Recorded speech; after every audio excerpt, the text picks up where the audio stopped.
Good afternoon. How y'all doing?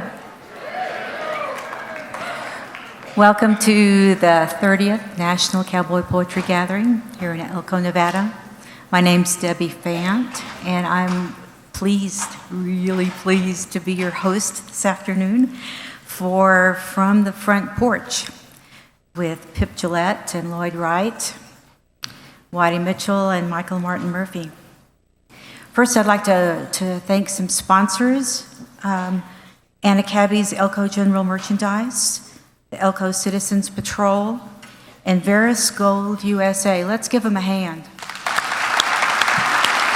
The sponsors help keep this gathering going. And I have a couple of announcements. Y'all probably have heard by now that Temple Grandin was delayed, but she will be here on Saturday morning at 8 o'clock, and if you have a pass for only Thursday for the day, you can get into the high school gym at 8 o'clock, and she'll give her keynote, and it's first come, first serve. So make sure you get there early, and we're really glad she's going to be able to make it. And this year, y'all probably know, Nevada is celebrating 150 years of statehood. It's the Nevada sesquicentennial. So we're celebrating this occasion with a whole number of shows throughout the weekend. And so look for your Nevada icon in the program guide to figure out which of these is a Nevada sesquicentennial show. And then practice saying sesquicentennial, because that's a tough one. I'd like to ask you, please, at this point, to turn off your ringers for your cell phones. There's no flash photography, no filming. Now, we have a good neighbor policy. You can take photos without a flash, and you can do a little bit of texting if you want to tell people back home what you're doing at the moment. But please make sure it's not bothering your neighbors. So, this is going to be a killer show. First up, we have Pipp Gillette and Lloyd Wright. So Pipp ranches on his grandfather's ranch in Lovelady, Texas. And with his late brother, Guy, he first came to the gathering to demonstrate chuck wagon cooking. I mean, these guys are champion chuck wagon cookers, but as it turned out, they're also amazing musicians. The first year we had to dig a hole in the frozen ground to do the chuck wagon cooking, and the Presbyterian Church has never let us forget it. With Guy Gillette, Pipp has recorded 8 albums of cowboy music, and they were the recipients of the Western Heritage Wrangler Award for Best Traditional LP in 2010. And he operates the Camp Street Cafe in Crockett, Texas, which is a dynamite place to go to listen to music. He's joined today by Lloyd Wright, who is from Kennard, Texas, about 14 miles south of Crockett. And Lloyd, this is Lloyd's first time to the gathering. We want you to give him a big welcome. And Lloyd comes from a musical family. They're going to knock you out. So Pipp Gillette and Lloyd Wright.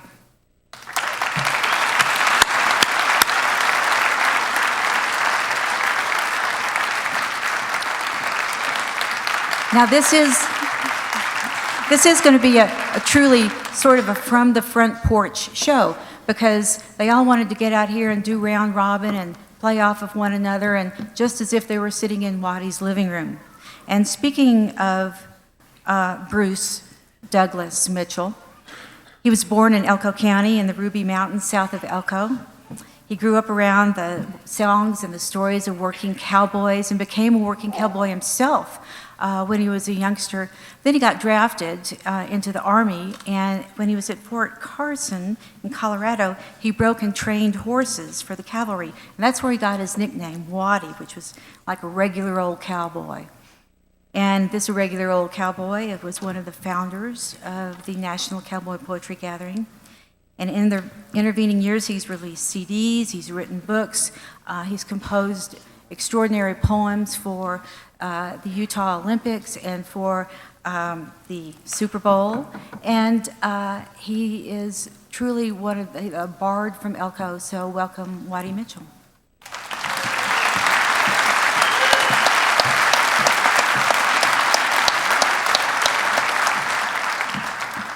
Now, Michael Martin Murphey was born in Dallas, Texas, and he started riding horses at his grandfather's ranch when he was about 6 years old and played music. He got his first gig as a professional musician when he was 17, playing at a ranch around campfires. Now, you probably didn't know that he studied Greek in college and he majored in medieval history and literature. I know that I didn't, but I'm not surprised. This is a man of big appetites and intellectual curiosity. He started writing songs in the 60s, and he heard a story from his grandfather about a ghost horse and a girl, and then he had a dream, and when he woke up from that dream, he wrote the song Wildfire. He has 6 gold albums. His LP of cowboy songs was the first gold record since Marty Robbins, and he's a voice of and for the West. So please welcome Michael Martin Murphey.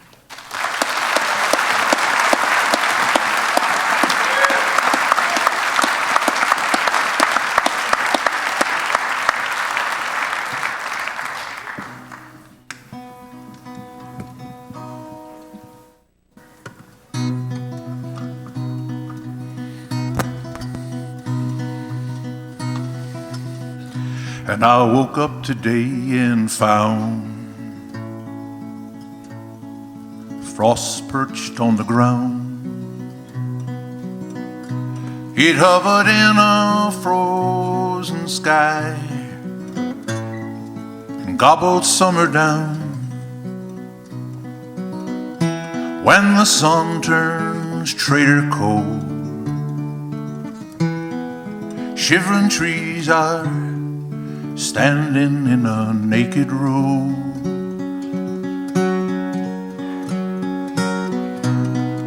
I get the urge for going, but I never seem to go. And I get the urge for going when the meadow grass is turning brown. Summertime is falling down. Winter's closing in. And I had a girl in summertime with summer-colored skin, and not another man in town my darling's heart could win. When the leaves fall to the ground and bully winds did rub their faces in the snow, she got the urge for going, and I had to let her go. And she gets the urge for going when the meadow grass is turning brown. Summertime is falling down. Winter's closing in.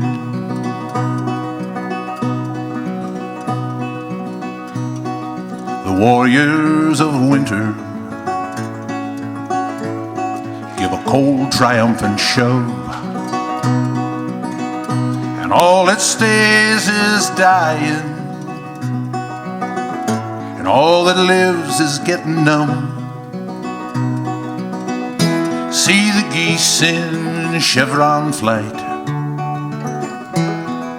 laughing and racing on before the snow. Get the urge for going,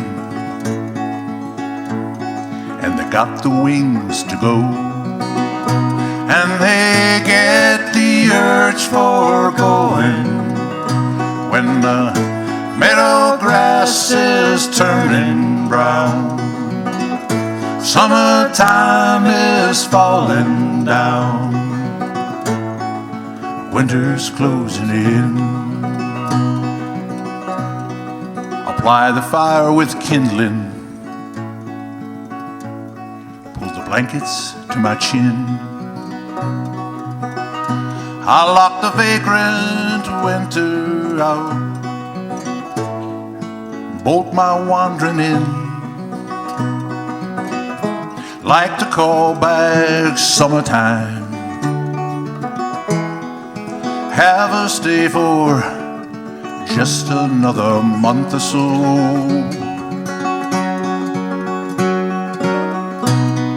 She got the urge for going,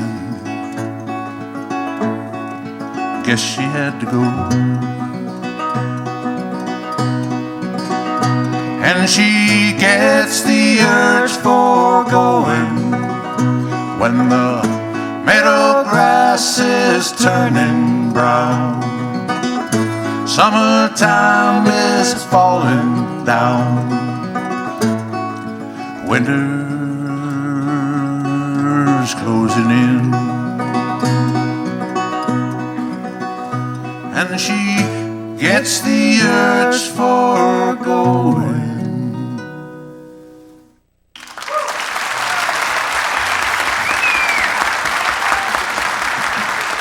Pipp Lloyd. Part of the big thing about this gathering, and I'm sure you've picked up on this already, we all dance with them that brung us. We love to write our own stuff and we love to perform our own stuff, but here we also need to hear about the authors that came before us. This feller is probably recited more around more cowpunchers' fires than any other one author.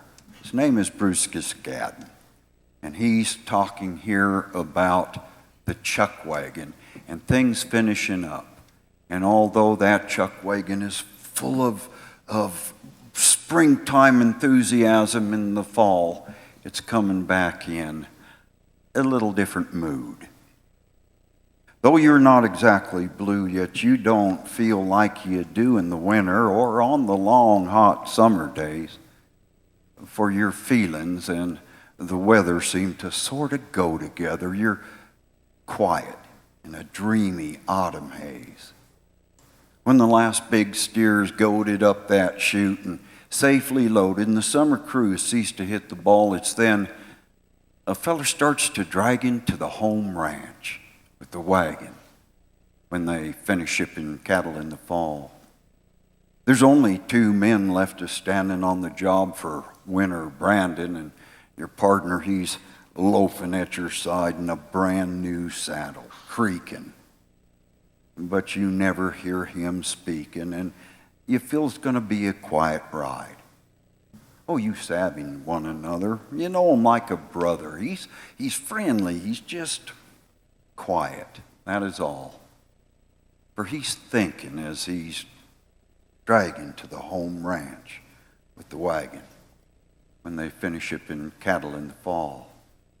And the saddle horse is stringing at an easy walk, swinging in behind that old chuck wagon, moving slow. They're weary, gaunt and jaded. You see the mud and sage they've waded, and they settled down to business long ago. Not a horse is feeling sporty.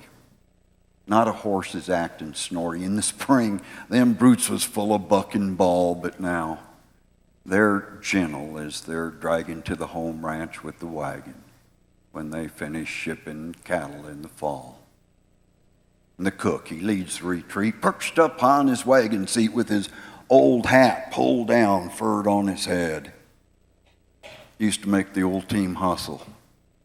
Now he doesn't move a muscle. Feller might imagine he's dead, except his old cob pipe is smoking as he lets that team go poking, hitting every hump and holler in the road.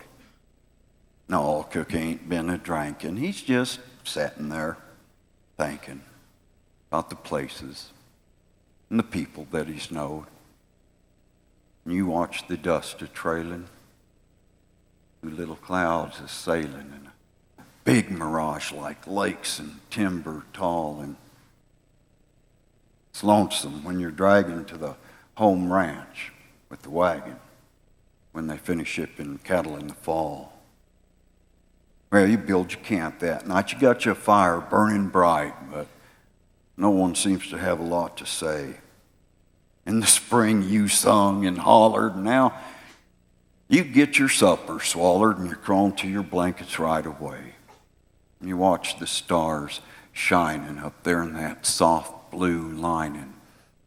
Sniff that frosty night air clear and cool. You hear the night horse shifting and your memory starts to drifting back to that little village where you went to school. With its narrow graveled streets and all them kids you used to meet in that common where you used to play baseball. Now you're far away, dragging to the home ranch with the wagon when they finish shipping cattle in the fall. And your schoolboy sweetheart, too. She had these eyes of honest blue. She's the best performer in the hometown talent show. You's only just a kid, but you liked her. Sure you did. Lord, that's 30 years ago. Your memory starts to roam from old Mexico to Nome, from the Rio Grande to the Powder River, of all the things you've seen and done. Some of them was lots of fun. A lot of other things.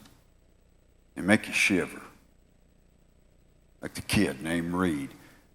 Got killed in that stampede. It was way up north. You helped him dig his grave. And your good friend, Jim, the boss, tangled with his horse and the boys, couldn't reach in time to save. And you was there when Ed got his, and the kid that killed him, still in prison. Lucky George. He's rich now. He's living high. Poor old Tom. He got off the worst. He got his leg broke. Died of thirst. Lord, must have been a horrible way to die. In the winters at the ranches, them old-time country dances, everybody there sociable and gay used to lead them down the middle, just prancing to the fiddle, never thought of going home till break of day. No, there ain't much chance of sleeping when them memories come to creeping, and sometimes you swear you hear the voices call when a feller starts to drag him to the home ranch with the wagon when they finish shipping cattle in the fall.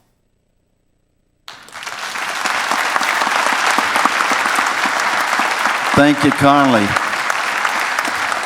Thank you kindly. And speaking of the guys, dancing with the guys that brung you, if there's such a thing as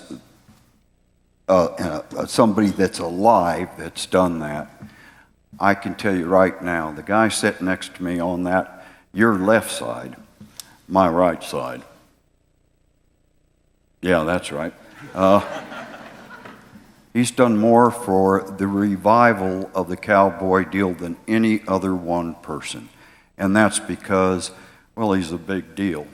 And he'd have these huge festivals, and he'd have the top of the country music, which would draw the people. Then he made sure that the cowboys got heard. And before long, that crowd was coming as much for the cowboy deal, thanks to Michael Martin Murphey, than any other reason. That's him.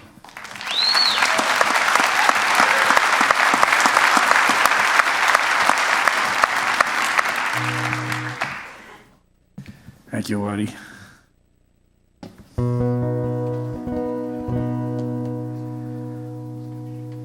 My father passed away in 2005, and he liked to travel with me. He was my business manager, and he did that from the time he was, I guess, the time I was about 15 or 16.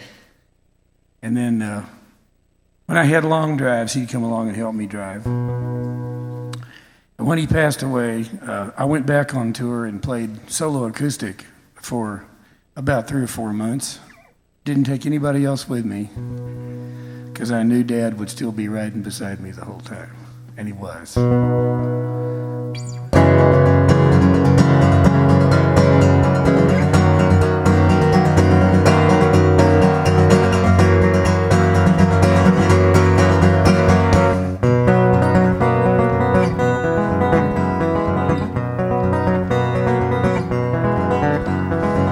I'm on a rundown, I'm out running sundown. I'm thinking I'm on the right track.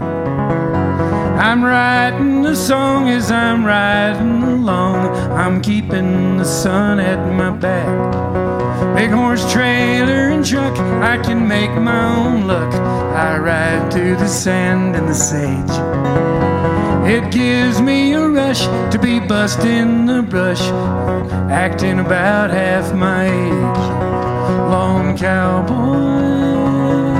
I'm doing my best. Lone cowboy, hey Dad, we go everywhere west. Lone cowboy, with my old campfire songs. Lone cowboy, giddy up, get along.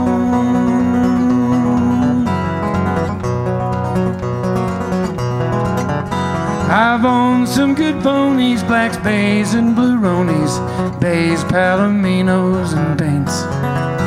Got good songs and bad ones, up songs and sad ones, songs about sinners and saints. I'm still riding like wildfire to find the next campfire.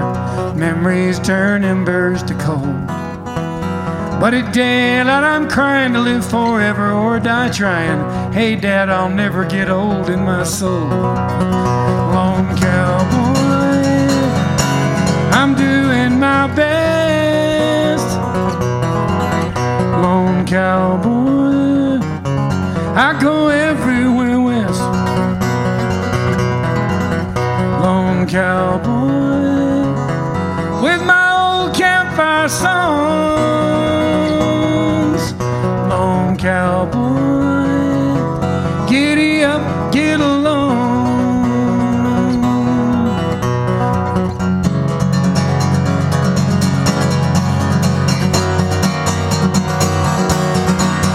Lone cowboy, lone cowboy, lone cowboy. Ha!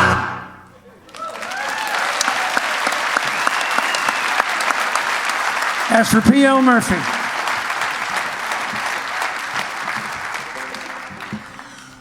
Last spring, Guy and I loaded up and headed for Oklahoma City, as did Waddie and Murph. And when we got there, we were presented by Michael Martin Murphey, in fact. He gave us the Wrangler Awards for Waddie's song, Trade-Off. Waddie won it for writing it, and Guy and I won for performance of that song, which was on our last CD. And it goes like this. 1, 2, 3.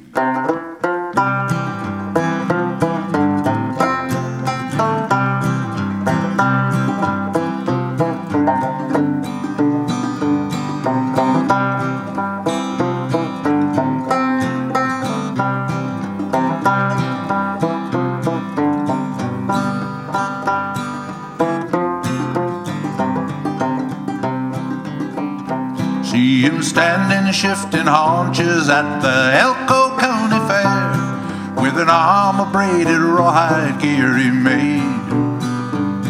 His collie sits beside him there, a bright and likely pair.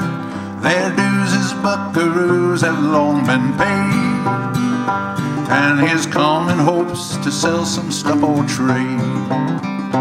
The great Masons fed his passion 30 years or thereabout. Now his forehead's high and beard's a dapple gray. Caring little for pop culture, all the things he lives without. The outside world's a century away, and the life he lives is keeping it that way. For he's still sleeping in his teepee, in his bedroll on the ground, and a day away from cattle play is strange. For his course is set by horses, and their charts don't lead to town. He found both his wealth and self out on the range. He's a buckaroo and he don't wanna change.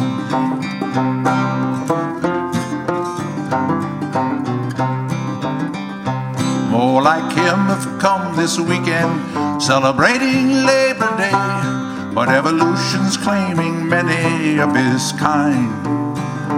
Like their hoof prints they're eroding with the passing of each day, leaving proof of their existence hard to find, and the path to their survival undefined. Have they overstayed their welcome? Is their time in jeopardy? Have the reason to hang on and persevere? Or do they still serve some importance? Have they built a legacy? Or will their way of life just disappear? And will anyone remember they were here? For he's still sleeping in his teepee, in his bedroll on the ground, wearing thinnest pants and options every day. And he's long since quit his griping, as each year exacts its pound. He changed nothing one iota anyway, and that's a heap more than the most of us can say. For he's still sleeping in his teepee, in his bedroll on the ground, and a day away from cattle play is strange. For his course is set by horses, and their charts don't lead to town. He found both his wealth and self out on the range. He's a buckaroo and he don't wanna change. He's a buckaroo and he ain't gonna change.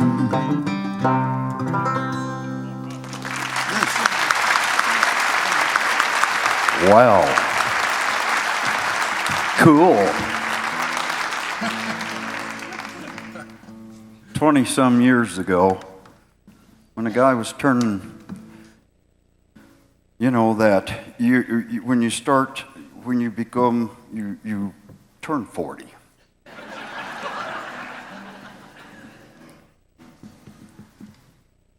Just a bunch of my peers was just going through a lot of marital problems.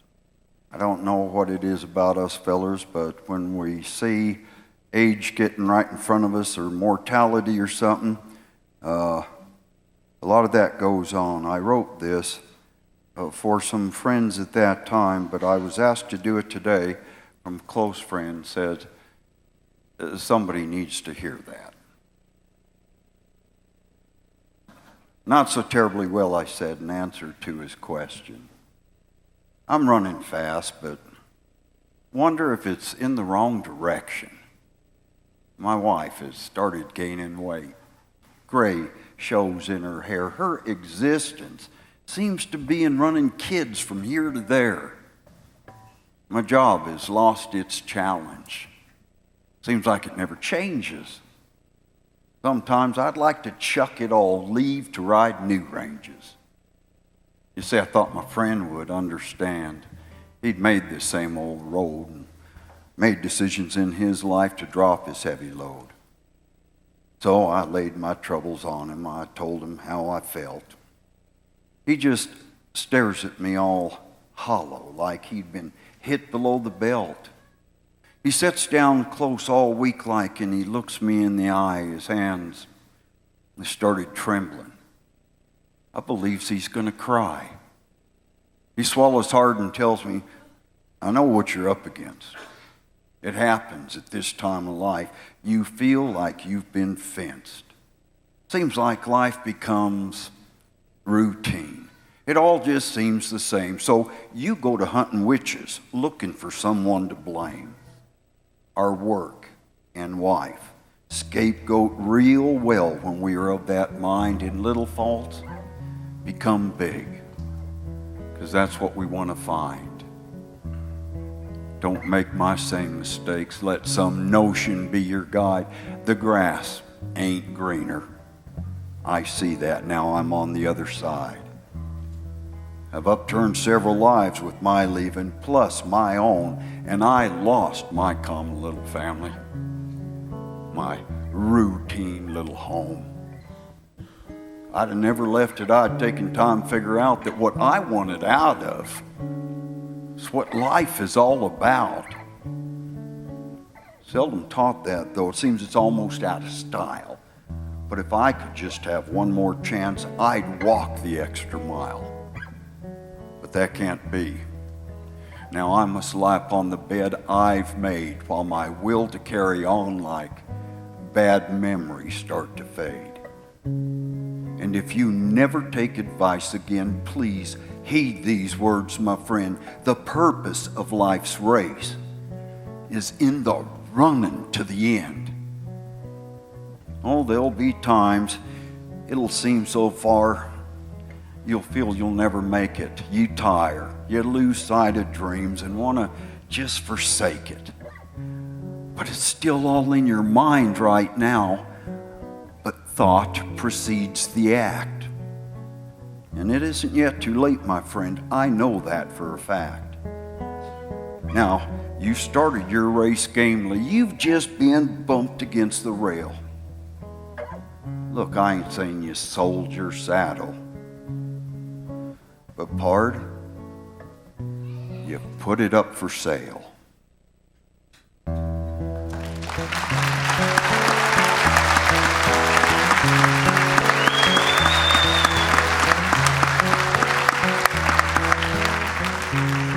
Was a long, long way past midnight.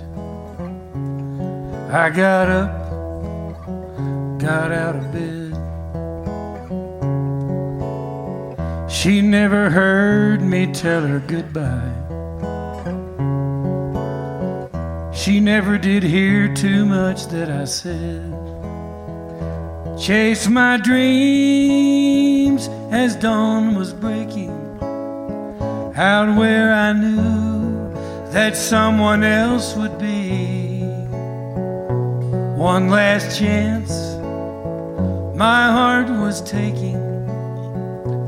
I knew she'd be waiting there for me. She kissed my cheek, gently touched me. Then she whispered in my ear. But when her lonesome singing started, my stinging eyes began to tear. It was a perfect bridal party when I eloped and loped off with my friend. Now I'm never ever broken hearted, 'cause I'm a partner to the wind. I'm a partner to the wind. I'm a partner to the wind. I'm not alone, I've got a friend. I'm a partner to the wind. I got a partner who'll stay with me. Out here she's always gonna be around. Some say her singing's lonesome. When she cries, I love the sound, because I know she's only calling her lonesome friends to join right in. Now I'm never ever broken hearted, 'cause I'm a partner to the wind. Partner to the wind. Partner to the wind. I'm not alone, I've got a friend. I'm a partner to the wind.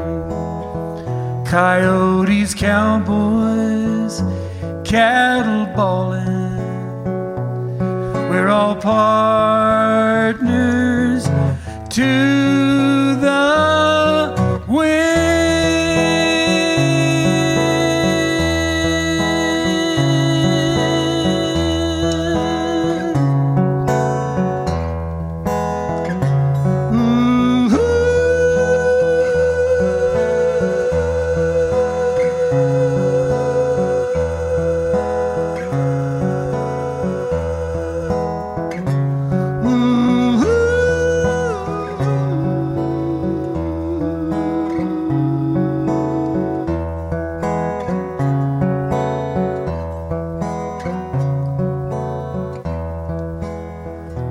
And they call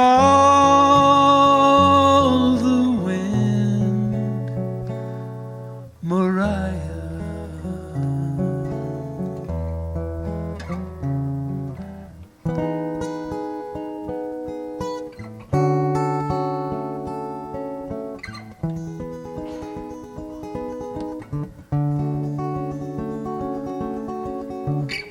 All day I faced the barren waste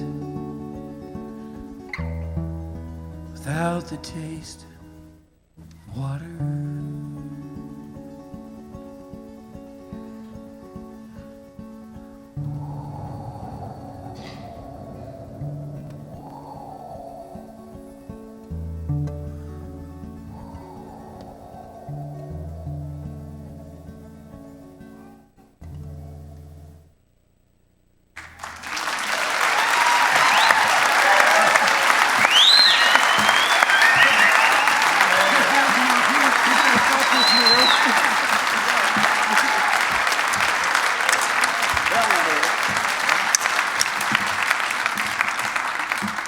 Well, my brother Guy introduced me and a lot of other folks to the playing of the bones, which the oldest instrument, the rhythm instrument known to man. It goes way back, and Shakespeare mentions the bones, and the Egyptian vases had bones that archaeologists found, women playing the bones on them, painted on the sides, and they've been around a long time. They were in minstrel shows, and in the minstrel shows there was a character. One of the endmen was Mr. Bones, the other endman was Mr. Tambo, played the tambourine. And they used to talk back and forth with the interlocutor, or the master of ceremonies, and he'd say things like, "Well, Mr. Bones, how are you feeling tonight?" Mr. Bones would say, "Well, I feel just like pulverized pepper." "Pulverized pepper? Well, how's that?" "Fine." Anyway, we're going to do something with the bones, try to keep that going, and this is goes like this. Oh, my name is Dick Darby, I'm a cobbler. I served up me time in old camp. Some call me an old agitator, and now I'm resolved to repent.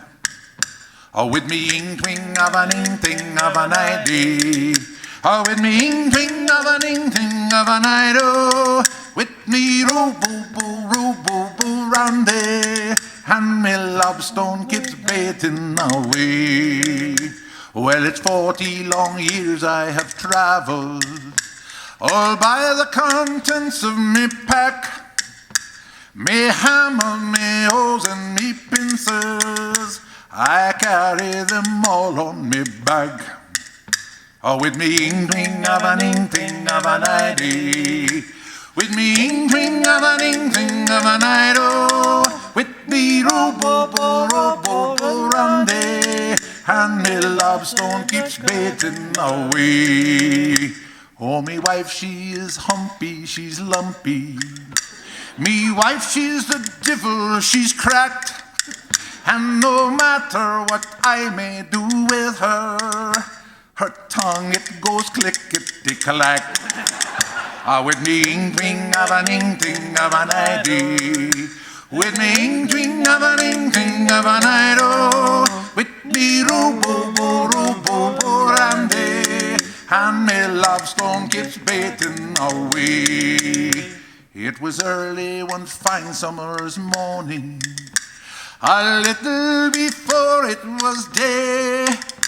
I dipped her 3 times in the river and carelessly bade her good day. With me ing-ring of an ing-ting of an idea. With me ing-ring of an ing-ting of an idol. With me ro-bo-bo-ro-bo-bo-randy. And me love stone keeps baiting away.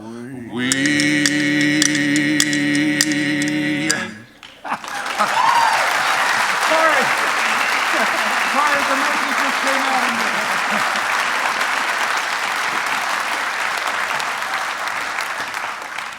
When you're traveling down the back roads of East Texas and you come across a little town called Lovelady, or you travel down just another road kind of parallel from there, you're going to run into Crockett, Texas. Guy lives about in between the two of them, actually. And in Crockett, Texas, he and his brother started a little music house. It's called the Camp Street Cafe. And they still put on live music in a little East Texas tradition. And if you ever get by there, you got to stop in. And what's the barbecue place? Thompson's. Oh, man, when you go through there, we all know how to barbecue, but we don't know how to barbecue brisket like Texans know how to barbecue brisket. So go enjoy them. Go enjoy them. I'm going to try to do something. I forgot what I was going to do now. Bounce something off of that. Yeah, there we go. I'll just start singing. What do they call that? A cappella. That's all by yourself, ain't it? Yeah. Maybe I won't. When we started this thing 30 years ago, some of you weren't even born. Some of you were older than I was. But we were exploring an old tradition. And what has become of this tradition has been nothing but a phenomena. And how in the world do you explain to the people you left at home, and when you told them that you were going to Elko, Nevada, in the middle of nowhere, in the middle of winter, to hear cowboys spew poetic for 4 days? I even wonder why the hell you do it. But it's made friends and it's made important relationships, like the relationship I have with Larry. You know, it's said every story has a hero, or at least one character that's main, but to call Larry anything less than grotesque is bordering on the insane. In a tavern booth, in the days of my youth, we sat wasting away precious time, and one day what ensued, though you may think it crude, is the plot for this story in rhyme. You see, Larry liked to bet, and he yelled where he sat in a voice that was screechy and high, "Hey, barkeep, I will bet a $10 bill I can bite my own right eye." Now, this keep overgrown for being congenial weren't known, and his conversations often lacked grace, and all the hours therein that we'd spent in that den, we never once saw a smile on his face. He glared at our friend with an evil-like grin. I sure didn't think he'd buy it, but he reached in the till, pulled out a bill, said, "I'd like to see you try it." Well, Larry popped out his glass eye, bit it, not hard, then returned that thing to its socket, then all the time while he grinned and stuck it neat in his pocket. Well, the bartender's face, it turned red. Some cuss words was said. It weren't hard seeing he wasn't too tickled. Larry saw the despise in them bloodshot eyes and grinned that grin he grins when he's pickled. You're a strange sort of bloke. Most folks laugh at that joke, but you didn't, Larry said with a sigh. But I'm of sporting men, so I'll bet one more 10 I can bite my own left eye. You couldn't be blind. I myself seen you find your way through tables en route to the John. You're trying to bluff. Think I've not guts enough? Well, I'm calling your hand, kid. You're on. Well, Larry weren't blind. That was easy to see. The keep thought he found his reprieve, so he laid down a 10 spot and folded his arms, but Larry had a trick up his sleeve. You see, Larry'd been kicked in the mouth by a horse he was trying to bite. And what few teeth were left after that episode, some years later, got lost in a fight. This time, he didn't pop out any glass peeper, though he acted like he'd give it a try, but with the toothless grin of a man richer by 10, he used his false teeth to bite his left eye. Well, the bartender blew. He cussed Larry clean through. He said, "Take the money. Get out of this place. I've been swindled today. You've got most of my pay. You best leave while you still got a face." "I assure you, son, it is all done in jest. I didn't mean to make you upset. I'll give you a go to win back your dough, if you just care to make one more bet. Now, if you'll go down far to the end of the bar and place there a shot glass upright, I'll make a bet you won't regret, and most likely you'll be richer tonight. But I'll bet the 20 you had, then 10 more I'll add, that I can fill up a shot glass so far with nothing more than the juice from my lip full of snooze and not get one drop on your bar." Well, the bartender knew it was at least 20 foot along that bar made of inlaid hardwood, and although he'd known men who were good with their aim, no one was known to be that good. So he took up the bet. He laid down his dough. That shot glass was placed quick and neat. Larry steps up spry, lets tobacco juice fly. Not a drop came within 7 feet. Larry was beat. Revenge was sweet. The keep was laughing. I knew it. The target was too far. He walked up with a grin, pocketed his wind, grabbed a rag, and started cleaning that bar.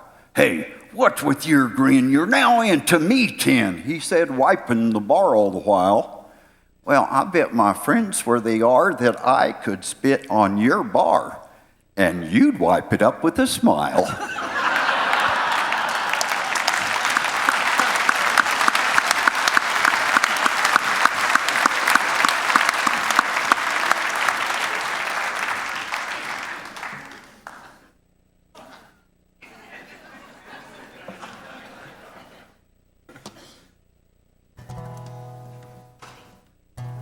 Well, you know, when these 20th celebrations, the 10th, and then the 20th and the 25th come around, and then the 30th, and every time people start talking about, we're getting older, you know.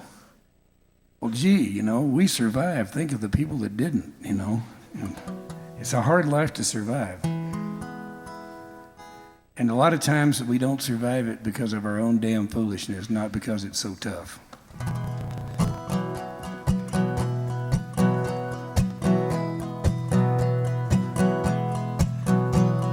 Me and the boys cinched up our saddles and rode to Sonora's last night.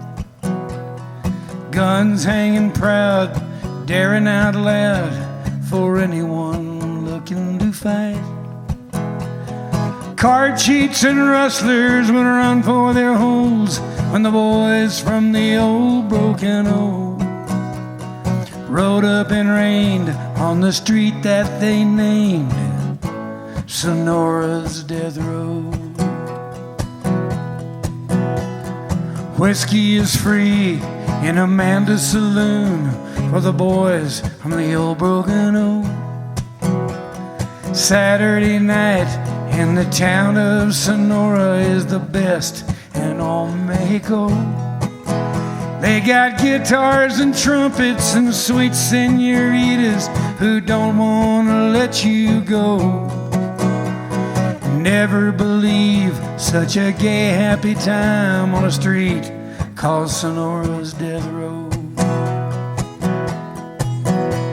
Now me and the boys, we was a-dancing with some of Amanda's gals. I won some silver at 7-card stud. I was out doing my pals. When the whiskey and the mezcal and peso cigars drove me outside for some air, somebody whispered, your life or your money. I reached, but my gun wasn't there. I woke up face down in Amanda's back alley, aware of the fool that I'd been. Ran to my pony and I grabbed my Winchester and I entered Amanda's again. There I saw my partner twirling my pistol, throwing my money around.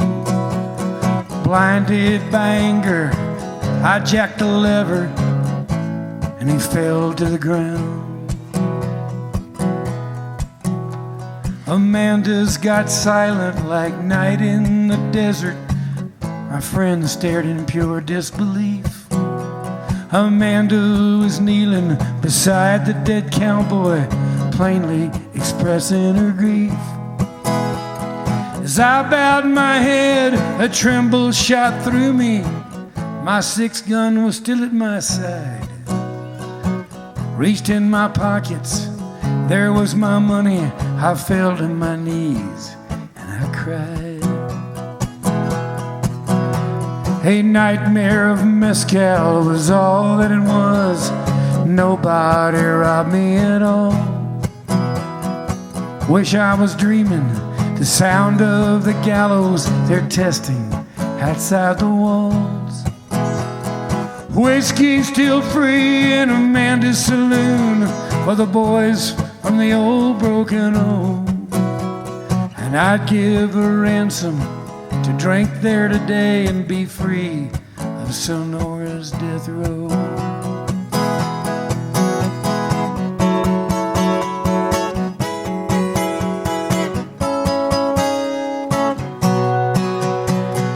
I'd give a ransom to drink there today and be free of Sonora's death row.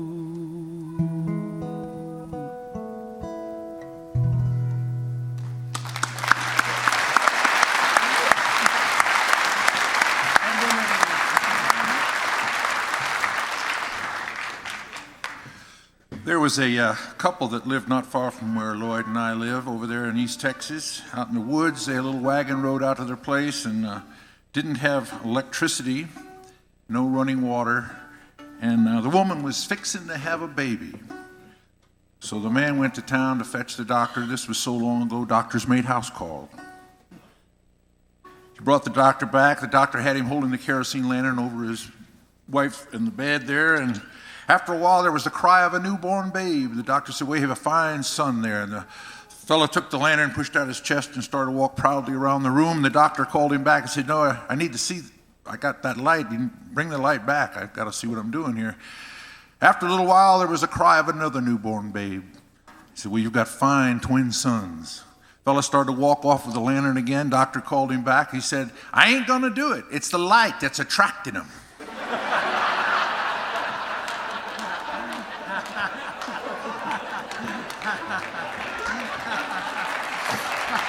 That's where we're from. This is a tune that Teddy Blue Abbott said. He sang up the trail. He said he sang it all the way up, got everybody singing it. And then when he got to Miles City, he got everybody singing it there. So join in if you feel inspired. Let's see if Teddy can hear us. 1, 2, 3, 4.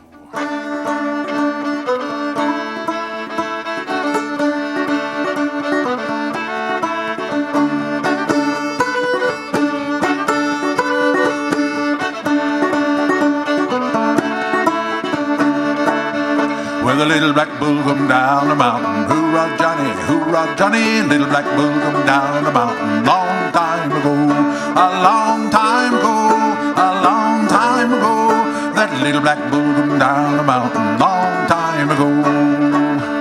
Well, first first he'd bawl and he'd beller. Hoorah, Johnny, first he'd bawl and then he'd beller. Long time ago, a long time ago, a long time ago, that little black bull come down the mountain. Long time ago. He shook his tail, jarred the river. Hoorah, Johnny, shook his tail and he jarred the river. Long time ago, a long time ago, a long time ago, that little black bull come down the mountain. Long time ago. Yes, sir.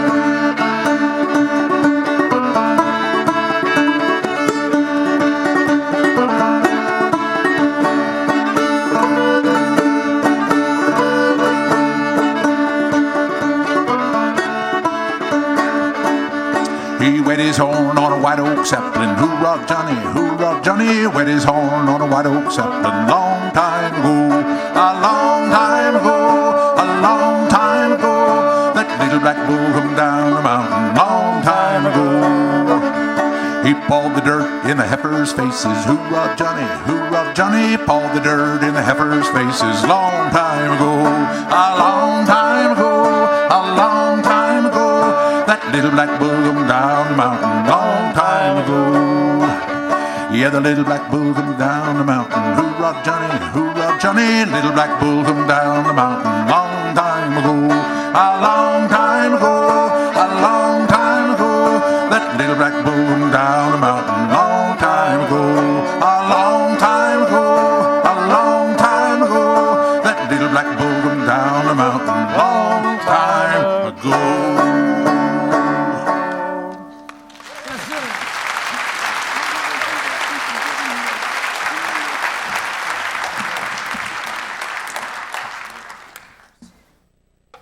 Amazing grace, how sweet the sound that saved a wretch like me. I once was lost, but now I found. Was blind, but now I see. Is just a little graveyard on the rolling foothill plains that was bleached by sun in summer, then swept by winter snows and rains. Their little bunch of settlers had gathered on an autumn day around a homemade lumber coffin with their last respects to pay. Weary men who'd wrung a living from a hard and arid land, and beside them stood their women, faded wives with toil-worn hands. But among us was one figure who was wiry, straight and trim. Everyone amongst us knew him. He's the bronco twister, Jim.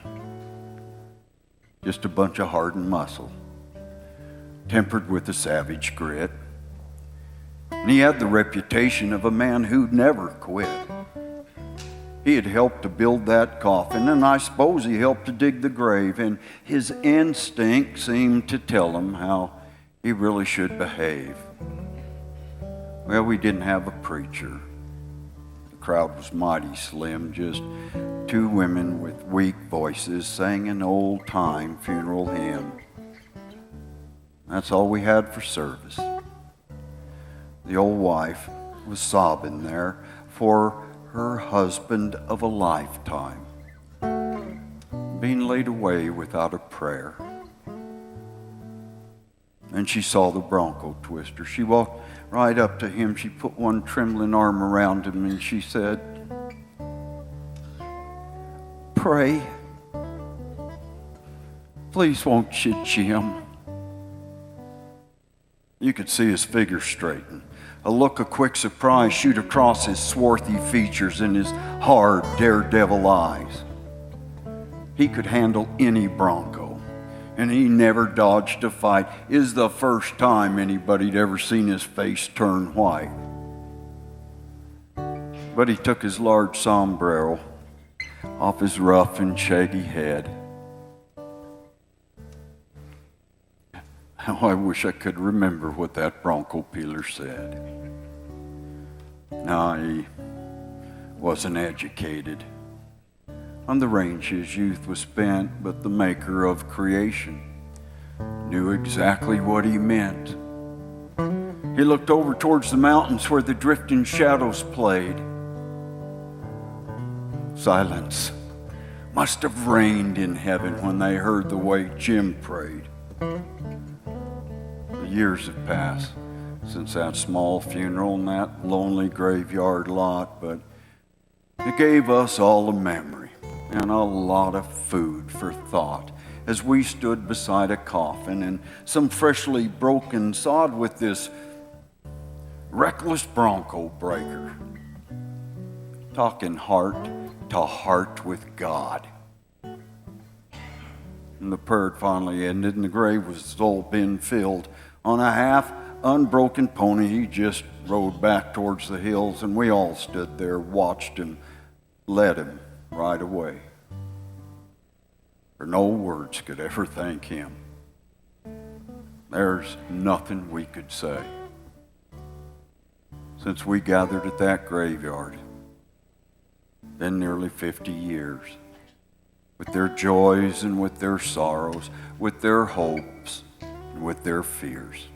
But I hope when I'm finished, and they laid me with the dead, maybe some old cowboy say a prayer above me,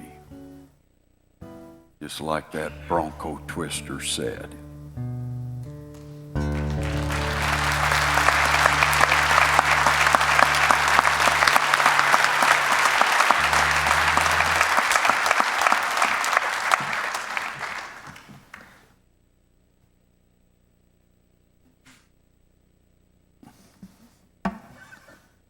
One of the things that Guy and Pipp have done a wonderful job of is saluting the black blues influence of East Texas and Texas. They arranged it to be possible to have a statue built of Lightnin' Hopkins, one of my heroes when I was a teenager when I was learning to play the guitar, one of the great acoustic blues guitar players. They played a style of blues called the country blues, which was no electric guitars, not the stuff that you think of today that you hear these guys playing, at deafening, sounds. But it was an easygoing kind of bluesy thing, and sometimes it was a little bit up. It was a little bit overcoming, of hard times. Because the East Texas black farmers really had it rough, It was the heart of the Ku Klux Klan right there in Louisiana and East Texas. And I grew up listening to a lot of that stuff and loved it. We had to listen to it at midnight if it was on the radio because they wouldn't play it during the daytime because it was politically incorrect for a white radio station to play what they call race music during the day. So after midnight, I'd have my little transistor radio and I would listen to Jim Lowe's Caravan on WRR in Dallas. And he would play Sonny Terry, Brownie McGee, Lightnin' Hopkins, and Mance Lipscomb, who was from Navasota, Texas. When I was a teenager, I went down and lived with Mance for a couple of years.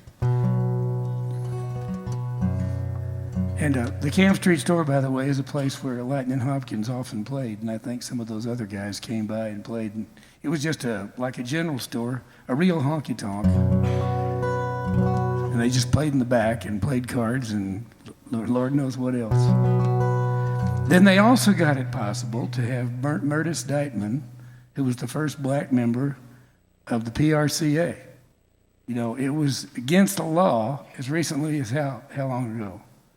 It was against the rules in what year for black people to be in the Professional Rodeo Cowboys Association? Well, I don't know for sure, but I know that Murtis was, when he started out in the late 50s, early 60s they were making him ride bulls in the slack after the rodeo was finished. And that statue that, of course, Michael, Waddie, Don Edwards, and Guy and I did a benefit concert, in fact, to raise money for that statue. So that was great, all these guys, these characters. When we came for that benefit, I remember a great thing. Murtis Deitman made a speech, And it was so positive of overcoming. He never got into the race stuff. He never got into politics. He just talked about how God had blessed his life and how it was possible for him to go on. And he never really talked about the people who mistreated him or anything. So I wrote a song based around this old-fashioned kind of blues stuff that they have preserved over there at Camp Street Store. And you can get a lot of Lightning and Mance's old albums and things there. They're hard to find other places, but the style was this kind of thing.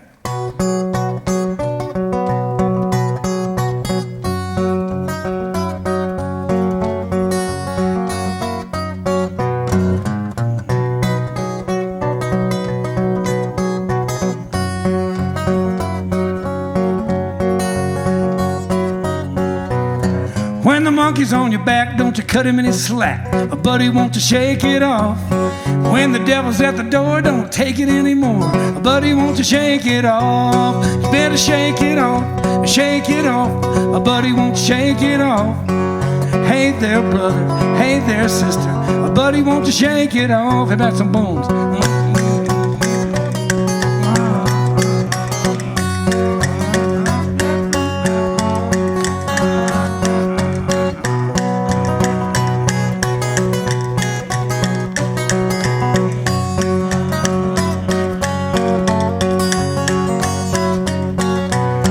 When your halo's rusty and the Bible's getting dusty, a buddy wants to shake it off.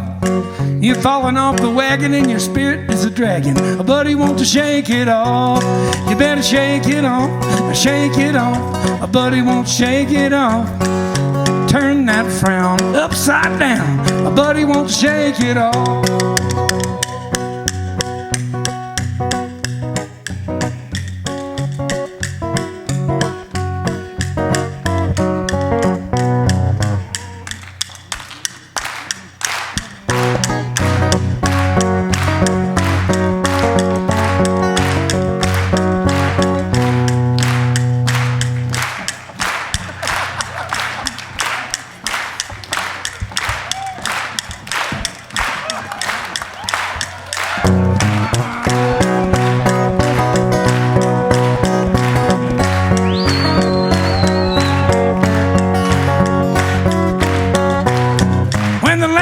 Calling and your children are squalling, buddy wants to shake it off.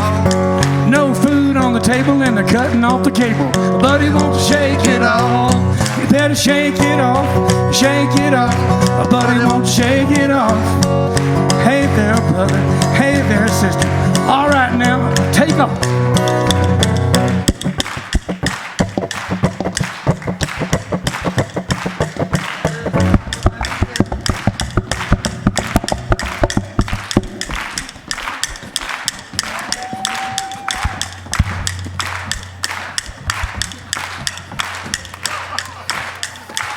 You better shake it off, shake it off. Buddy won't shake it off. Hey there, brother, hey there, sister. Buddy won't shake it off. Don't like the politician, turn off the television. Buddy won't shake it off. Roll the dice on the cattle price. Buddy won't shake it off. You better shake it off, shake it off. Buddy won't shake it off. Hey there, brother, hey there, sister. Buddy won't shake it. Everybody singing now. Shake it off, shake it off. Buddy won't shake it off. I said, hey there, brother. Hey there, sister. Buddy won't shake. You sound like Methodist. Move it up to Baptist. Come on. Shake it off, shake it off. Buddy won't shake it off. I said, hey there, brother. Hey there, sister. Move it up to Assembly of God right now. Shake it off, shake it off. A buddy won't shake it off. I said, hey there, brother. Hey there, sister. Buddy, won't you shake it off?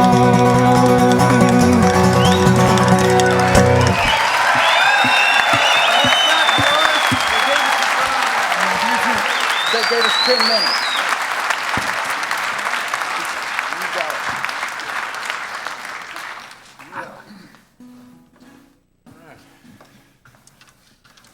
I didn't know you could dance like that. Oh, is that what it is? Isn't it obvious that I can't really dance? Sorry, Karen. This is a song that Ewan MacColl, who was born in England of Scottish descent, wrote a wonderful song called Shoals of Herring, all about herring fishermen. And Guy and I took some liberties with his lyrics and changed it up to make it a trail driving song we called it North to Kansas. And it goes like this. Oh, it was a fine and a pleasant day. We left Texas and the sun was glaring as a young cowboy with a string of horses off to drive the Longhorns north to Kansas. Oh, the work was hard and the hours were long, and the weather, oh, it took some bearing. Ah, but we were young and we had our fun as we drove the Longhorns north to Kansas. Well, we crossed the Red and the Arkansas, and the cookie, he was always swearing.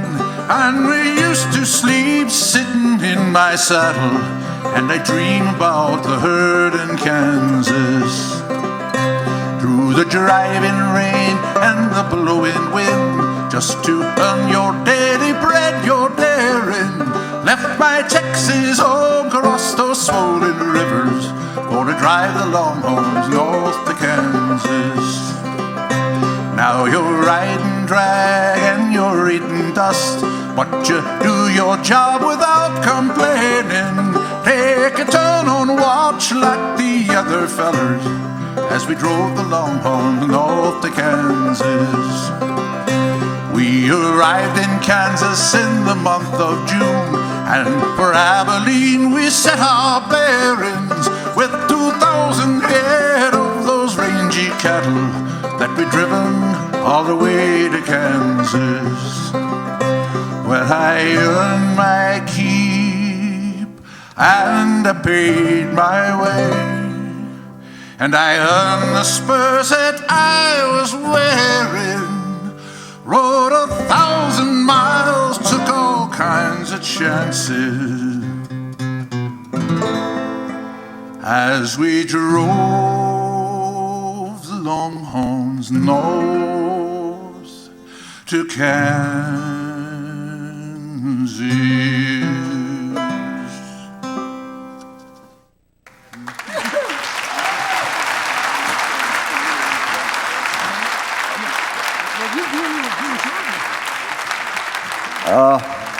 I just wanted to mention, when we started this thing, we wanted to start also showing the craftsmanship of the cowboy.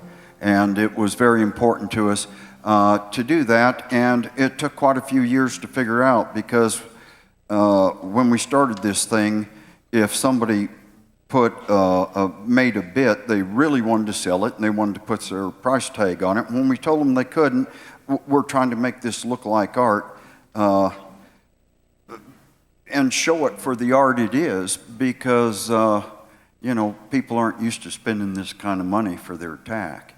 And you'd see them old boys go up there. They wouldn't look at the art. They'd look at the price tag and, my old aluminum bit's good enough for me. And so it's come a long way. When I was a kid, buckaroo, and you could not find good rawhide gear, there's only a few fellers doing it. So if you wanted stuff like that, you had to learn to do it your doggone self. If you wanted to learn to twist or needed McCarty horsehair, you learned to twist up McCartys. Nowadays, we have left a legacy, if nothing else, of fine, fine craftsmanship all over the country, whether it be silver work, leather work, saddle making, boot making, hat making, and we are celebrating the young craftsmen this year. So when you get down to Western Folklife Center, get in there in that museum and look at what we've got going now. I can't tell you how thrilled I was when I looked over through the paperwork and saw that I got to work with these guys, because they're not only awful close friends, but I have more fun doing shows with friends than ever do something yourself. Let's ask Murph if he won't kind of close this little session out for us.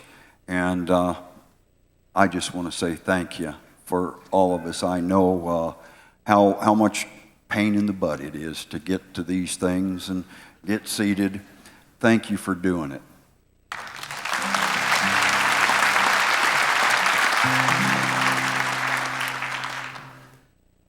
I didn't come to the first two gatherings. Willie Matthews invited me to come after the first two and say it was great, and I got here on the third. And it changed my life.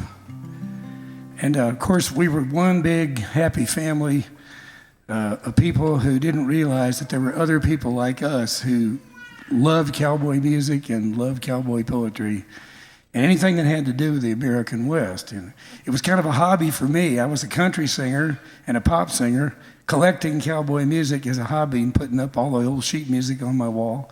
But I never even thought that it could ever be a living reality still. And come to find out, thanks to Hal Cannon and all the other folklorists who put this thing together, it brought us all back together again. And then in the 90s, a remarkable thing happened. This whole thing got politicized. Some of the environmentalists came forward and said, they had bumper stickers that said, cattle free by 93. That meant that they wanted all the cattle off the public land by 1993.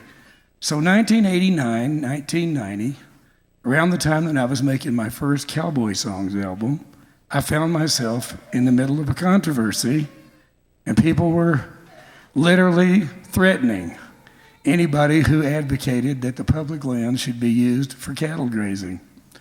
But you know, my grandfather once said, a man who has no enemies stands for nothing. It's your enemies that you owe everything to for helping you define who you are.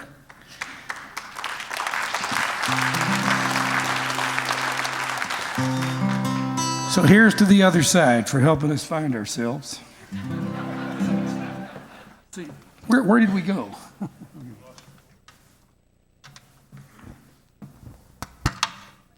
There we go.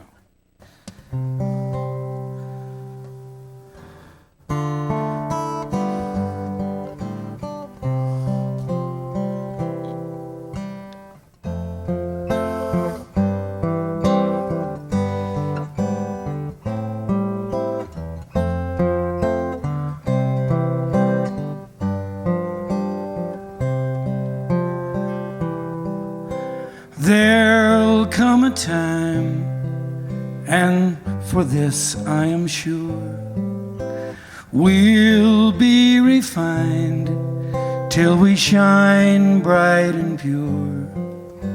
Some will stand with us, some will oppose. We'll owe as much to the friends and the foes. Come tomorrow with the sunrise, we will seek our wandering far beyond the fires of sorrow. With one heart, one voice we'll sing. We'll meet again at the gathering. We'll meet again at the gathering. Here's to the tears and the laughter we knew. Here's to the lovers, both the false ones and true. For in forgiveness, there's no lose or win. And every ending is a place to begin. So here's to 31. Come tomorrow with the sunrise, we will cease our wandering far beyond fires of sorrow, with one heart and one voice we'll sing, and we'll meet again at the gathering. We'll meet Guy again at the gathering. We'll meet Colin again at the gathering. We'll meet Sue again at the gathering. We'll meet again at the gathering.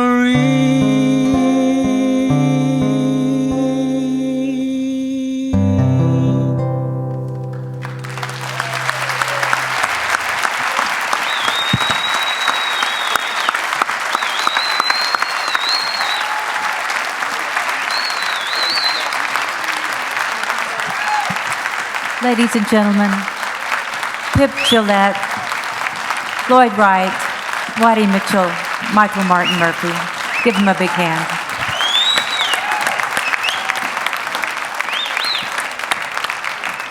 Thank you so much. You can exit to the right if you'd like.